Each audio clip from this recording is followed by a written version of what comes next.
Bienvenue dans les récits extraordinaires de Pierre Bellemare. Un podcast issu des archives d'Europe 1. Le soir de Noël, dans tous les pays de tradition chrétienne, la famille se resserre autour du foyer. On essaie d'oublier les problèmes quotidiens, les tracas, les inquiétudes, les dissensions, parfois même les drames. Une fois de plus, on sort de leur boîte les boules multicolores, on suspend les guirlandes, on installe les santons dans la crèche, on enveloppe les cadeaux de papier décoré. Les plus jeunes enfants ne tiennent plus en place. Que trouveront-ils demain devant la cheminée? On ouvre les huîtres, on met le vin blanc à rafraîchir, la joie se lit sur tous les visages. Pour un soir, pour quelques heures, tous les hommes, toutes les femmes retrouvent un peu de l'émerveillement de leur enfance. C'est pourtant un drôle de Noël que s'apprête à passer la famille Bardin le 24 décembre 1953 dans la petite ville de Margnac, aux confins de l'Aquitaine et du Périgord. En apparence, c'est une famille comme les autres, avec un père, chef de district à l'EDF, une mère bonne ménagère, 4 enfants âgés de 7 à 13 ans, une jolie maison, une existence paisible. Il y a de beaux cadeaux au pied de l'arbre de Noël. Il y a même un trop beau cadeau. Un manteau de fourrure pour Madame Bardin. Un vêtement comme elle n'en a jamais eu, qu'elle ne portera pas, c'est certain, sans un petit battement de cœur. On ne sait pas si les enfants se doutent de quelque chose, s'ils sentent avec cette intuition qu'ils manifestent parfois qu'un drame est en train de couver. Peut-être se donnent-ils tout entier à l'émerveillement de Noël. On le souhaite. On le souhaite avec beaucoup de force, parce que les enfants Bardin vivent là leur dernier jour de bonheur simple et de bonheur vrai. Le destin s'est déjà mis en marche. Qu'ils éclatent de rire, tant qu'ils en ont encore envie, cela ne leur arrivera plus d'ici longtemps. Oui, le destin s'est déjà mis en marche le samedi 26 décembre, aux premières heures de la matinée. Le commissaire Dufil de la police de Bordeaux, accompagné de 2 inspecteurs, se présentait au domicile de Bardin et priait celui-ci de les suivre.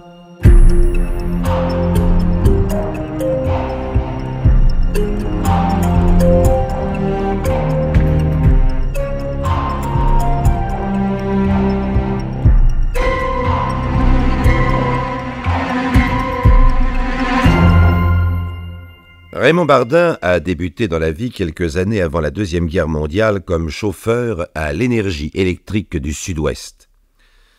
La guerre venue, il rejoint les rangs de la résistance, participe à plusieurs actions clandestines et se fait arrêter par la Gestapo.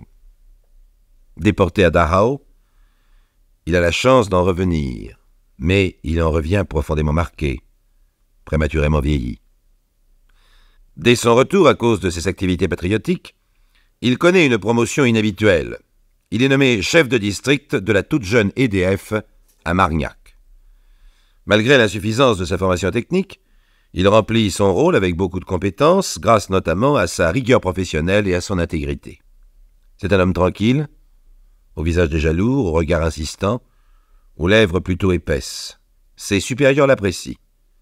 Il assure une existence aisée à sa femme et à ses 4 enfants, on pense de lui qu'il a réussi, et tout le monde trouve cela juste et naturel. Et pourtant, ce citoyen, apparemment sans histoire, mène depuis quelques mois une double vie. Et oui, on s'imagine volontiers que seuls les aventuriers ou les personnages de romans jouent leur existence sur plusieurs tableaux, présentent plusieurs visages, dédoublent leur emploi du temps, pas du tout. Les hommes les plus ordinaires, ceux que l'on ne remarque jamais, connaissent eux aussi bien souvent l'ivresse et l'angoisse d'une vie multipliée. Raymond Bardin n'a pourtant rien d'un coureur de jupons. Lucienne, c'est probablement sa première aventure. Il était forcé d'en sortir meurtri, blessé, bouleversé. Leur première rencontre a eu lieu le 6 août précédent, au hasard de la route, juste comme cela se passe au cinéma. Pour un peu, on n'arriverait pas à y croire. Bardin revenait en voiture vers Margnac, il était 12h30, et il se dit soudain qu'il arrivera trop tard chez lui pour déjeuner, et décide de faire halte au premier restaurant venu. Devant lui s'arrête une autre voiture, d'où descendent 3 dames. Il en connaît une, Marguerite Pascal, la femme d'un de ses collègues de l'EDF. On se salue, on se présente. Raymond Bardin, Madame Feldman. Lucienne Kléber. On décide de déjeuner ensemble. Lucienne Kléber vient de Paris, elle a 31 ans, c'est une ravissante jeune femme rousse avec un visage finement dessiné. Elle est élégante, coquette, provocante même à l'occasion. Bardin est ébloui. Il n'avait jamais rencontré une telle femme dans sa vie. Les environs de Margnac en sont naturellement dépourvus. Il n'y a guère qu'au cinéma ou dans les magazines qu'il a pu en voir. Et voici que soudain le film est devenu réalité. Alors Bardin s'informe discrètement. Lucienne vit seule, ou plutôt sans mari, puisqu'elle élève avec l'aide de sa mère une fillette de 10 ans. Elle mène une vie apparemment très sage. Pourtant, elle n'a pas peur des hommes, c'est évident. Elle considère Bardin avec un regard malicieux. Mais il est rigolo, ce petit homme. Est-ce que ça vaudrait la peine de s'en amuser quelque temps? En tout cas, cela vaut certainement la peine d'essayer. Et toujours est-il que l'on se téléphone, que l'on se revoit, que des rendez-vous s'organisent, et que Raymond Bardin se jette dans la plus belle aventure de sa vie. Une aventure éblouissante, inespérée, réellement incroyable. Comment c'est bien lui, Raymond Bardin, l'incolore, le médiocre, l'inexistant, qui tient cette merveilleuse créature entre ses bras? Eh bien oui, c'est bien lui. Et voici qu'il ne supporte plus de rester incolore, médiocre, inexistant. Il s'invente une jeunesse, des diplômes, des propriétés. Il devient ingénieur, sorti des arts et métiers. Il possède des terres tout autour de Margnac. Il fait même allusion à un héritage qui le transformera bientôt en châtelain. Naturellement, il faut bien accompagner ses discours de preuves tangibles. Bardin se montre généreux. Non seulement il reçoit sa maîtresse dans des hôtels de premier ordre, mais encore il insiste pour l'aider à élever sa petite fille. Les enfants, il en a 4. Lui, Bardin, il sait ce que ça coûte. Et il ne supporterait pas l'idée que le cher ange puisse manquer de quoi que ce soit. Il donne de l'argent à Lucienne, il fait des cadeaux. Il parle même d'une pension régulière. En fait, il est tout juste en train de perdre la tête. Entièrement aveuglé par sa passion toute neuve, il ne voit pas ou il fait semblant de ne pas voir qu'il court tout droit vers l'abîme. D'où Raymond Bardin tire-t-il tout cet argent qu'il remet sans compter à Lucienne? C'est très simple. Il l'a d'abord tiré de ses économies. Bien que sa famille ne manque de rien, le ménage vit d'une manière assez modeste, mais le compte en banque est assez vite à sec. Alors Bardin commence à emprunter des sommes de plus en plus importantes à ses amis. Lucienne se laisse faire. Elle n'a jamais eu de chance dans la vie, pense-t-elle. Elle n'a jamais rencontré que des hommes égoïstes, conquérants et grossiers. Elle tient sa revanche. Elle a l'intention de la savourer. Pourtant, dans le ciel passionné de Raymond Bardin commence à se former un tout petit nuage. Lucienne Kléber ne vit pas aussi seule qu'elle l'a prétendu au cours de leur première rencontre. Il y a un autre homme dans sa vie. « Qui est-ce » demande Raymond. « Oh, c'est une vieille liaison. Faut pas y attacher d'importance. »« Mais si, Lucienne. Tu sais très bien que c'est important pour moi. Il faut absolument que tu règles cette histoire. T'inquiète pas, j'y suis décidé. Ce n'est plus qu'une question de jour. » Bardin accuse tout de même le coup. Il devient jaloux, méfiant. Il exige la rupture. Lucienne élude la question, puis elle promet, mais sans beaucoup de conviction. Bref, Bardin n'a pas de mal à imaginer que les 500 kilomètres qui les séparent accordent à sa maîtresse une liberté bien dangereuse. Il lui fait des reproches qu'elle n'accepte pas volontiers. Des brouilles s'élèvent, puis des scènes. Le désenchantement commence à naître dans l'esprit de Raymond Bardin. Il y a maintenant 4 mois qu'il a rencontré Lucienne pour la première fois, un peu plus de 3 mois qu'elle est devenue sa maîtresse. 3 mois pendant lesquels il a éprouvé le sentiment de vivre une vie tout entière. Même s'il se refuse à regarder la vérité en face, il comprend que cette vie est en train de finir, que son aventure se meurt, qu'il va retrouver le vide d'une existence morne et grise, entre son bureau de l'EDF, sa petite maison, son épouse effacée, ses enfants. Alors pour éviter la rupture, il décide de mettre un peu d'ordre dans leur liaison. Il ne veut plus d'une situation ambiguë, flottante, incertaine. Il veut que les choses soient nettes, claires, honnêtes. Il donne rendez-vous à Lucienne pour le week-end du 19 au 20 décembre. Un rendez-vous curieux d'ailleurs, un rendez-vous fixé entre 2 personnes qui commencent déjà à ne plus se comprendre, comme vous allez vous en rendre compte.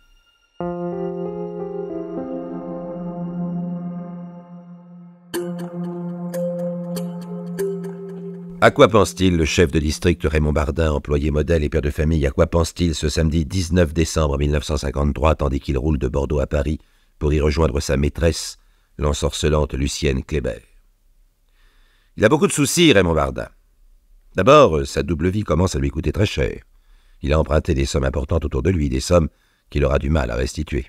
Ensuite, il vient d'apprendre l'existence d'un autre homme dans la ville Lucienne, une vieille liaison, prétend-elle, dont elle n'arrive pas à se débarrasser. C'est pour essayer de mettre un peu d'ordre dans leurs relations actuelles et futures que Raymond Bardin fait le voyage. Parvenu à Tours, il fait halte et téléphone chez sa maîtresse. C'est la mère de Lucienne qui répond. « Allô? Bonjour Madame Kléber, Raymond Bardin à l'appareil. Pourrais-je parler à Lucienne? »« Monsieur Bardin? »« Mais... Lucienne n'est pas là, Monsieur Bardin. Elle est partie pour Bordeaux au train de 12h30. »« Partie pour Bordeaux? Enfin, je ne comprends pas. Nous avions convenu que je venais la retrouver à Paris. » C'est pourtant ce qu'elle m'a dit, Monsieur Bardin. Bardin raccroche furieux et déconcerté. Il téléphone à l'hôtel bordelais où Lucienne a l'habitude de descendre. Il laisse un message pour annoncer son arrivée aux premières heures de la matinée. Il est tard, très tard, mais il reprend la route. Effectivement, ce n'est que dans la matinée du dimanche qu'il retrouve Lucienne. Comme à chacune de leurs rencontres, il est émerveillé. Il oublie momentanément ses soupçons, ses rancunes. Il lui offre un somptueux repas dans un très beau restaurant, et puis ils partent faire une longue promenade en voiture dans la campagne bordelaise.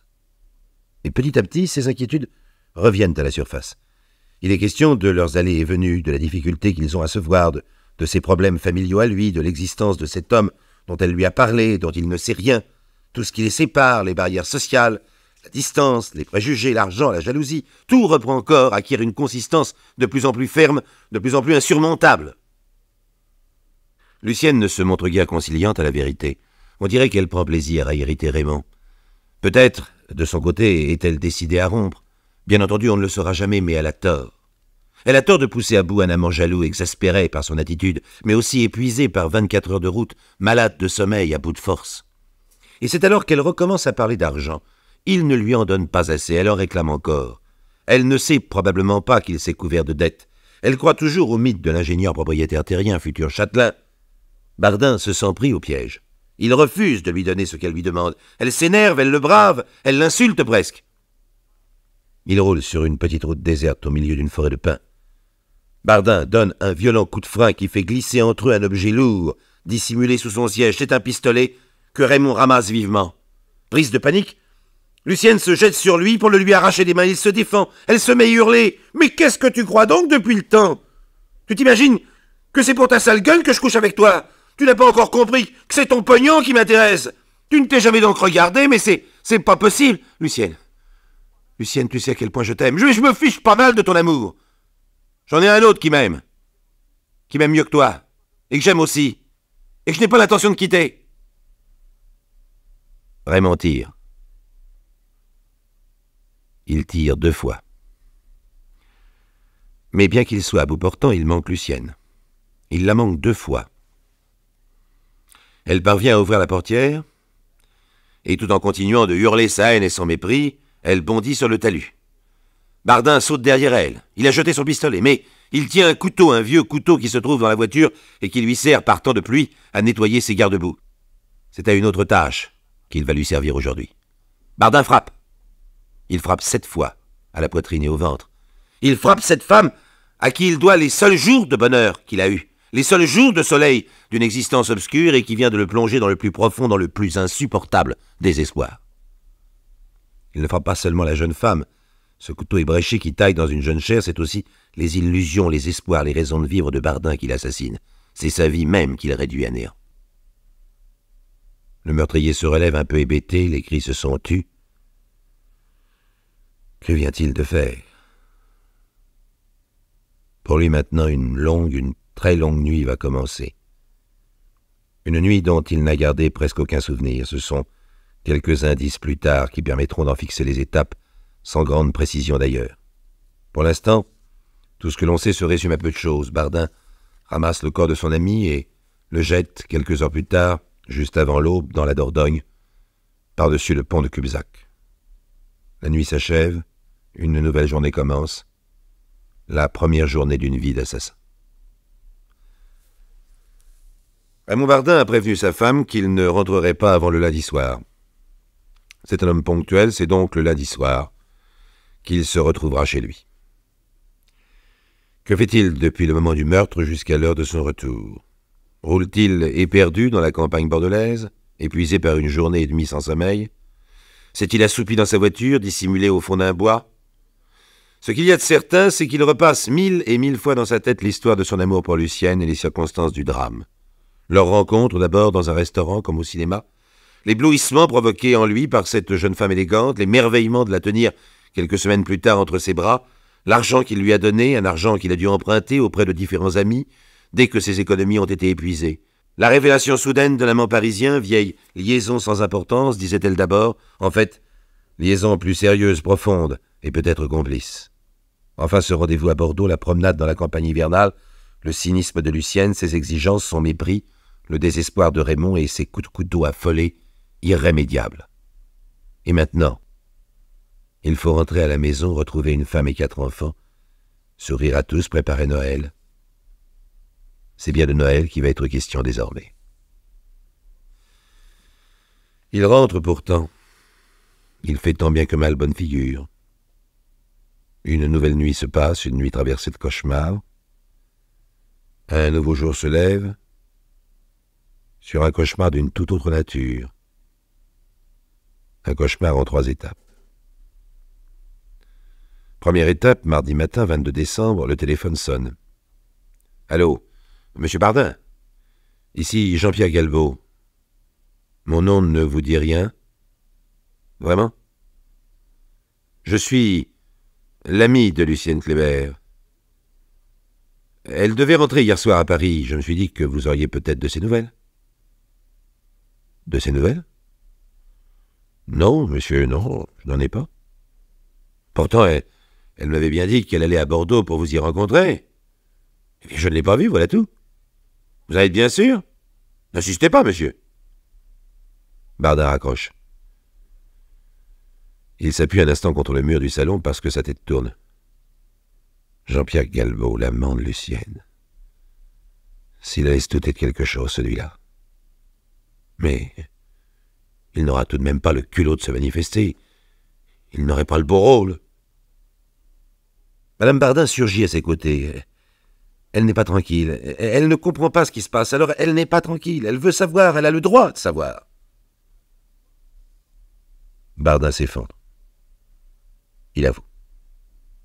C'est vrai, il a une maîtresse depuis quelques semaines, mais c'est bien fini. Oh ça, oui. Qu'elle ne s'inquiète pas, c'est bien fini. La journée de mardi se passe entre le bureau et la maison dans une sorte de rêve éveillé. Deuxième étape, mercredi matin 23 décembre. Nouveau coup de téléphone, c'est encore Galbaud, mais il est à Bordeaux cette fois, et il menace. Écoutez, Bardin, je suis certain que Lucienne est venue ici. Vous me dites que vous ne l'avez pas vue, je viens vous croire. Quoi qu'il en soit, il faut faire une déclaration à la police. À la police? Mais pourquoi? Après tout, Lucienne n'a aucun compte à nous rendre. Si elle veut prendre quelques jours de vacances, c'est bien son droit. Non, Bardin, elle ne m'aurait pas laissé sans nouvelles. Vous allez venir me rejoindre à Bordeaux. Nous irons ensemble déclarer sa disparition à la police. Mais enfin, si vous ne venez pas tout de suite, je vais vous chercher. Bardin a compris. Le scandale le guette, il prend sa voiture et file à Bordeaux. Effectivement, il signale à la police la disparition d'une jeune femme de sa connaissance qui aurait quitté Paris en voiture avec des amis le samedi précédent et qui n'a pas donné signe de vie depuis 4 jours. Le mercredi se traîne. Le jeudi en fait autant. Le soir, c'est la lugubre veillée de Noël. Madame Bardin ne comprend pas le sens de ce somptueux manteau de fourrure. Hélas, rien ne prouve qu'il lui était destiné. N'était-ce pas un ultime moyen de conserver Lucienne? Pauvre Lucienne, qui n'aura plus jamais besoin de fourrure ou d'aucune sorte de manteau. Il reste encore un jour de répit, un jour de sursis, un jour de plus à vivre dans l'angoisse, le désespoir. Et puis c'est la 3e étape. Le matin fatal où le commissaire Dufil vient chercher Raymond Bardin à son domicile. Il ne s'agit que d'enregistrer son témoignage, bien entendu, mais le soir même, le meurtrier signe des aveux complets. Nous voilà au bout de notre histoire, tout le reste appartient à la routine judiciaire. Tout au plus pourrait-on se poser une question. Comment la police en est-elle venue si vite à soupçonner Raymond Bardin alors que sa liaison était conduite avec une assez grande discrétion? La réponse est très simple. Jean-Pierre Galbaud. Il est facile de supposer que cet amant passionné lui aussi, jaloux lui aussi, angoissé lui aussi, s'est empressé de raconter toute l'histoire à la police en insistant sur l'intention de Lucienne de rompre avec Bardin. Il fallut 1 mois pour qu'un pêcheur à la ligne découvre le corps de la jeune femme. Cette découverte n'ajouta rien de plus à l'enquête. Pendant l'instruction de son procès, Raymond Bardin manifesta soudain des troubles mentaux assez graves. Ses propos devenaient incohérents. Il avait perdu la mémoire de tous ses actes. On dut le transférer dans un hôpital psychiatrique. 1 an plus tard, Bardin se présentait devant la justice des hommes. Cette justice lui fut indulgente. Les jurés prirent en considération sa douceur habituelle, son intégrité, mais aussi les troubles provoqués par sa déportation et puis par une aventure au-dessus de ses forces. On le condamna à 4 ans de prison, juste pour la forme. Rien d'extraordinaire, penserez-vous, dans ce dossier? Je n'en suis pas aussi sûr que vous. Ah, ce n'est pas tous les jours qu'un homme modeste, ponctuel, ordinaire, croise le chemin parfumé d'une femme fatale. Ce n'est pas tous les jours que la vie se met à ressembler à un scénario de cinéma.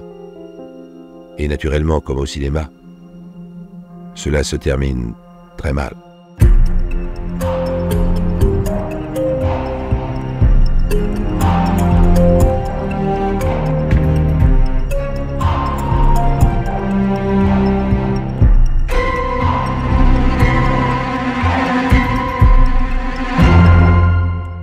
Vous venez d'écouter Les récits extraordinaires de Pierre Bellemare, un podcast issu des archives d'Europe 1 et produit par Europe 1 Studio.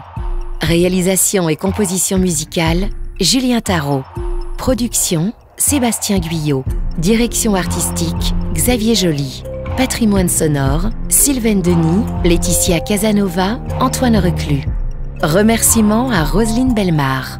Les récits extraordinaires sont disponibles sur le site et l'appli Europe 1. Écoutez aussi le prochain épisode en vous abonnant gratuitement sur votre plateforme d'écoute préférée.